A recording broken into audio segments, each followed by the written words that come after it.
دوستو حضرت سیدنا انس بن مالک رضی اللہ تعالیٰ عنہ فرمیدن دخلنا مع رسول اللہ صلی اللہ تعالیٰ علیہ وسلم علی ابی سیف القین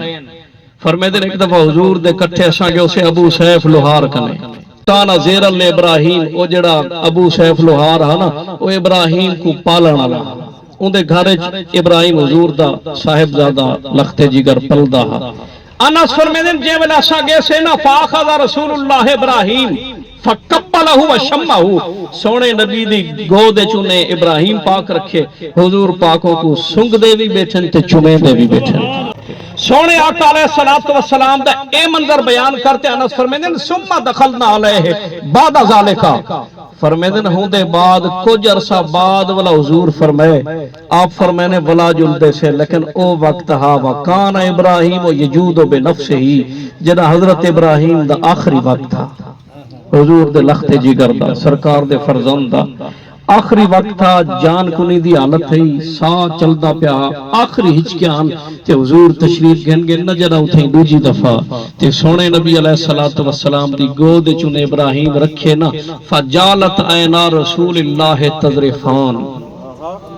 حضور دے اکھی دے وچوں ہنجو دی برسات شروع تھی گئی ساوڑ دی جھڑی لگ اشکے دی برسات سونے آقا علیہ السلام اپنے لخت جگر کو چاتی بھی بیٹھن تے نیر بھی وہیں دے بیٹھن عبد الرحمن بن عوف صحابی رسول کھڑا وہ آنکھے وانتا یا رسول اللہ حضور تساں بھی رو دے بیٹھو وہ سوال جڑا پچھلی حدیث پاک ہے سعد بن عبادہ نے کیتے وہ سوال عبد الرحمن بن عوف ہوں سمجھے شاید اے بے صبری دا اظہار ہے وہ سوال جو کی تو اپنی سمجھ دے مطابق سونے نبی میں رچھے فرمایا حاضہی رحمت یہ تو رحمت ہے اللہ پاک اولاد دے واسطے ہنجو وہاونا اولاد دی محبت اولاد دی جدائی دے ہوتے نیر وہاونا یہ تو رحمت ہے سمات باہا بے اخرا ولا سرکار روان پہیں گے ولا ہنجو وہن تے جملے ترے بولیں سرکار فرمینے ان العینا تدمو والقلب یحزنو اکھ رو دی کھڑیے دل پریشان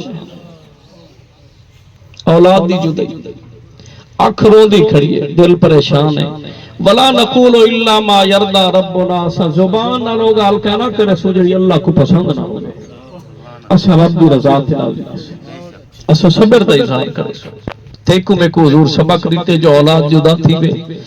تب بے صبری نہیں کرنی روئی پابندی نہیں لیکن تیری جدائی دے اوتے ساکو وڈا دکھ تے وڈی تکلیف تھی حضور دا بیٹا سرکار کھل جدا تھے رب کائنات نے آزمائش مبتلا کی تے حضور صبر کی تے تیکو میں کوئی صبر دا سبق ریتے تے جنا اولاد جدا تھی وینا تے جنا منظر بڑھ دے والا کو بیان کی تے سلطان الکاملین سلطان الکاملین عارف کھڑی رومی کشمیر حضرت میاں محمد بخش قادری رحمت اللہ تعالی علیہ کھڑی شریف دے صوفی شاعر نے دو شعر دے اندر اولاد دی جدائی کو بیان کیتے فرمیدن جے کر پتر جدا ہو جاون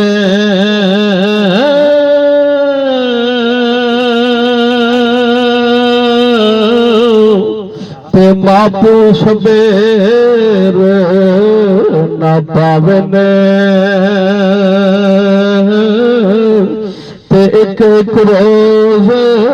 محمد بادشاہ او سالاواگ نبھاون تے دکھ پترا دا سب تو اوکھا راتی دینا تڑپاوے تئی ہو روگ محمد بادشاہ اور رب کسے نہ لاوے دعا کی تکر اللہ پاک اولاد کا دکھ کہیں کو نہ دکھاوے جنا اولاد جدا تھی دیئے نا بلا ایک ایک لمحہ ایک ایک ساتھ ایک ایک دن ودا اوکھا گزر دے